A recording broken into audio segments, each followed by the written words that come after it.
I'm Logan Crawford, and right now on GBN, we're exploring a powerful book. It is called Tapping into the Power of Your Intuition. It is written by two remarkable authors, Ramona Leone Mooney and Krishna Mohan. And in the book, they reveal how intuition can be cultivated into a life-changing tool. With backgrounds in healing, leadership, and global business, they offer a roadmap to clarity, calm, and confident decision-making. This inspiring book shows how intuition can replace stress with peace, doubt with confidence, and confusion with controlled outcomes. We're delighted to have these two wonderful authors join us here today. We thank the team at Atticus Publishing for helping us put them on TV today, and we ask viewers like you to support authors like them by subscribing to our channel and by purchasing their amazing book. The links are below this interview. Krishna, Ramona, thank you both so much for joining me here today. Thank you for having us. Yes, glad to be here. Glad to have you both on the show. Ramona, I will start with you. Do you feel many people today struggle with knowing what news to believe and how to process it? Yes. When one develops their intuition, they know when to turn off that information. So intuition comes in three colors in my world. Green intuition draws you towards something. Red intuition stops you. And white intuition connects you with your higher power. So the red intuition works with fake news because the minute you hear it, you get that feeling of pushback and you can hit the button and it's gone. You got to be careful with news. If it's not completely fake, it's often largely exaggerated to make you feel like it's more important than it is, it's more dangerous than it is, it's more threatening than it is, and that's a psychological way of keeping you tuned, and it's really unfair. Krishna, let me ask you this. How does intuition create a more peaceful world where people truly listen before speaking? Yeah. So from my perspective, the way I look at the world is that I am a part of a universe, and then universe is powerful. And if I am part of universe, then I am powerful. My job is to stay connected to the source. And once I'm connected to the source and listen to the downloads that I get on a daily basis, then I'm guided in the right direction. It's just that inner trust and the belief that one needs to inculcate over time. It eventually they will be guided to the right path.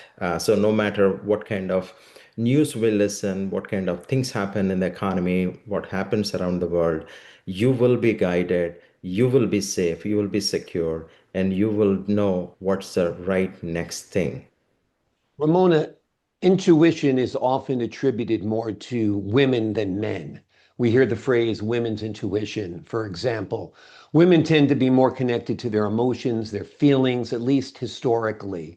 Do you feel that's true? And do you feel men can be as intuitive as women if they know how to tune in? I believe that men already know this. Back in the 1950s, not so much. But nowadays, the lingo has changed. Back in the 1950s, we asked one another, what do you think? And now we ask each other, how does that feel to you? So our entire planet is shifting towards this. It's an important paradigm shift, more than just what you think, how you feel. Our feelings had been discounted because they've been attributed to women who were not as valued by society as much as they are today. Now we realize that women's intuition, emotions, and feelings are very, very valuable. Krishna, let me ask you this. In the book, you describe the emotional roller coaster many of us experience. How Right. can intuition help steady that ride? Yeah, so like I was telling you, we go through constant stress, constant situations on a daily basis. So typically on a daily basis, we operate in a way where we are reacting to things, right? Something happened to me, so I respond. Something happened to my business, I respond. Something happens to the economy, I respond. But slowly and steadily, if we shift the paradigm and if we shift the tables and then start looking at everything from a proactive perspective, then you exercise, you take back your own control. What that actually means is you control your emotions. In other words, you have a choice at every situation. How you respond to this world is your choice. What happens to you, probably not in your control. But then, as a matter of fact, we just need to pause, take a pause before you do anything. Especially when you're in stressful situation, it's easy to get angry. It's easy to react to things, but just that 1 second, 30 seconds, or 5 seconds pause can really connect you back to your own source, take back your power. You know, take that few seconds to think clearly so that you would respond rather than react. I think it's a practice, but then over time, you get to a place where you feel that you are under control, not the external situations. Absolutely. If we just have stimulus and reaction, we're basically animals. The Yes. difference between us and animals is that we have, even if it's a millisecond, Yes. that time to think about what our reaction will be Exactly. and perhaps choose the appropriate reaction. Very, very good point. Take that pause when you have the stimuli and figure out the right way, the appropriate way to respond. Ramona, let me ask you this. In the book, you say that well-developed intuition allows for superpowers. We all want superpowers. So Yeah. explain to us what that means. Well, it's very much grounded in the real world because high-level military officials are trained to use their intuition. How do they find the enemy without dying first? Mm. Okay, so they intend to do it. And they are following each step they take, whether they go left or right, is their intuition guiding them. So it's a very real thing. And in our world, after 9/11, we're told to be vigilant. Well, this is vigilance packed into your body. Very, very good point. Krishna, let me ask you this. What practical steps can readers take to free themselves and access their own intuitive messages? Yeah, so everybody has their own subconscious mind. In the mind, basically, we are not tapping into it. It's like electricity. It's out there, but you can't see, you can't touch, you can feel. But the subconscious mind is communicating to us through conscious mind, and all our actions that we think we take are based on the conscious mind actions. So if we can tap into our subconscious mind, which is basically that subconscious mind is 24/7, it's constantly taking images, and then it cannot distinguish between good and bad. So that means that our job is to program our subconscious mind to the very things that we actually want. We all have goals, ambitions, and aspirations. So whatever we want, and if we can start exposing our subconscious mind to those images, those opportunities, those circumstances, and the type of people that we ever want to become, then eventually that subconscious mind will take you and put you in places, people, circumstances that will allow you to accomplish what you want to accomplish. That's one way to do it. The other way is take a pause in every situation, take a deep breath, and that way you clear your mind, and that way you become like level-headed to take that right or wrong decision. What would be one next strategic move, one step at a time, and then compounded over time, you will look so right. You will be in such a better shape that you have less opportunities to regret. Ideally, that's where you head, so that you don't have to undo and then redo again in life. Absolutely. Absolutely. We don't want to be stuck on repeat, that's for sure.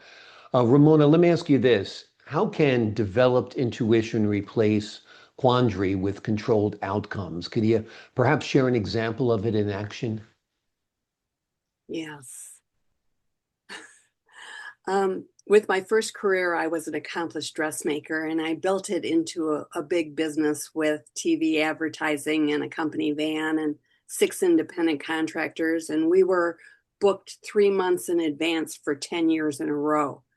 And I got people to give me a deposit, a large deposit, close to $1,000, to reserve a point on their calendar that was 3 months in advance. And I said, this is your time that I'm going to make your project. And they said, what if you get behind? I said, I won't get behind. My job is to stay on track here. Well, fabrics would be back ordered. Independent contractors would go on vacation. Life happens. Okay. So what I did is I'd walk out of my office into my workroom and open myself up to every possibility and ask, what should I do right now? And the messages I got were go to a Chamber of Commerce meeting and talk to people, or spend the afternoon walking my dog. I did all those. And the magic of it is that everybody's job got done as promised. Wonderful, wonderful. Krishna, do you think the lesson to a lot of this is we have the answers in our head? Our brains and our minds are processing things we're not even aware of. And we just need to tap into that so we can get the kind of answers that Ramona found when it came to empowering her business or empowering our lives, our relationships. So we need to be aware that our brains are functioning on a level that we're not even cognizant of. Right. Right. So, like I mentioned to you, right, at the end of the day, it's a trust and belief in your inner self. Give it a chance, right? We have to trust ourselves. We have to believe that we are powerful. We are capable of doing anything and capable of, achieving anything. We are constantly seeking external advice. We are going outside to get answers inside. It's actually inside job. It's inside out, not outside in. So whatever answers we seek in life, you got to go inside and then do that soul searching. You will find answers. But of course, we came so far. We even lost in touch with our own true self. So I think it's stepping back and slowing down to speed up, and then on a daily basis, constantly try to take time and then pause and then see what's right for me, and you will get answers. I think your subconscious mind is going to take care of it. At the end of the day, awareness and then the consciousness of what's happening around is the key. And then if you practice enough, eventually you will become such an aware individual, and your level of consciousness will increase, and even you will feel, others will feel your power around you, and you will never feel empty, you will never feel insecure, and there is no worry. These are all programmed belief. These are all programmed things that I inculcated at an unconscious level. So once you start becoming conscious about everything, slowly and steadily, everything will start making sense. In the end, no matter what happens, it's only for our good. Whatever happens in my life is only for my good. Once we start believing in it, everything will be okay. Wonderful, wonderful. Ramona, we're almost out of time, but let me ask you this. Stress reduction is so important. You mentioned that calm replaces worry when intuition is developed. Talk to us a little bit about that. Well, worry feeds on itself, Mhm. and it's a terrible ride. So actually, our readers asked for a children's version of tapping into the power of your intuition, and it's called I've Got a Feeling. So if you stick with your feelings and ask yourself, why am I feeling this way? You'll get an answer. Some stress, not worry, but some stress is good. Worry is totally bad. Some stress is good because it prompts you to act. And that's what you want to do. You want to act on your feelings, and combine it with common sense and go forward. Exactly. Yeah, stress can't be avoided. The pitcher on the mound is stressed. The quarterback in the huddle is stressed. You guests on the show today are stressed somewhat because you don't know what I'm going to answer you, but it makes us all better and stronger. Stress can be empowering because it keeps us at the top of our game. So not all stress is bad. 100% agree, but worry is a wasted emotion. Either forget about it or take action. Don't worry about it. That's always my motto to anyone who says they're worried about this or worried about that. It's such a disempowering state to be in. Well, the book today is super empowering. It is called Tapping into the Power of Your Intuition. It is a powerful book that will reveal how intuition can be cultivated into a life-changing tool. You will love this book. It'll change the way you think and understand the way that you're thinking already. Ramona, Krishna, thank you both for joining me here today. Thank you. We appreciate your insight and your wisdom on this topic. To the folks at home, I'm Logan Crawford for the Global Book Network. So long for now.